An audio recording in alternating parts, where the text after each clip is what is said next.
यो अस्पताल 300 बेडको नीति लिएको सरकारले एकसम्म झाड्दैछ र अर्को यो अस्पतालको तपाईँले भनेको कुरा सुन्नु भएन जस्तो लाग्यो। मैले कहाँ भनेको छ अहिले चाहिँ हाम्रो मेसुजीले यहाँबाट लिएर जानुभएको छ 100 बेड तत्कालको लागि स्वीकृति। मैले रामराजा प्रज्ञा प्रतिष्ठानको अगाडि बढाइसकेँ भनेको छु। रामराजा प्रज्ञा प्रतिष्ठान अगाडि बढ्ने बित्तिकै यो 300 बेड त गर्नैपर्छ नि। त्यही भएर क्रममा रूपमा एकैचोटि हामी माथि चढ्न सक्दैनौँ नि, स्टेप बाई स्टेपको जाने हो। एकैछिन है, हाम्रो यहाँ दरबन्दी अनुसारको विशेषज्ञ शिक्षक के अरे दक्ष चिकित्सक छैनन्। जे नि तपाईँ फिजिसियन खोज्नुहोस्, पेडिट्रिकमा खोज्नुहोस्, गाइनो खोज्नु एउटा नि छैनन्। यत्रो केन्द्र सरकारको मातहतले भएको अस्पतालमा एउटा नि छैनन्।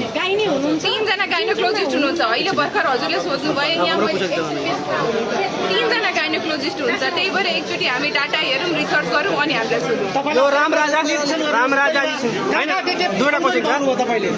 मैले यहाँ भर्खर राजप्रातमा आउँदै गर्दा यही भित्र छु छिरेँ। अर्को हस्पिटल यहाँको पुरानो बिल्डिङ हेरेको छुइनँ। नयाँ बिल्डिङको स्थिति एकदमै राम्रो छ। ह्यान्डओभर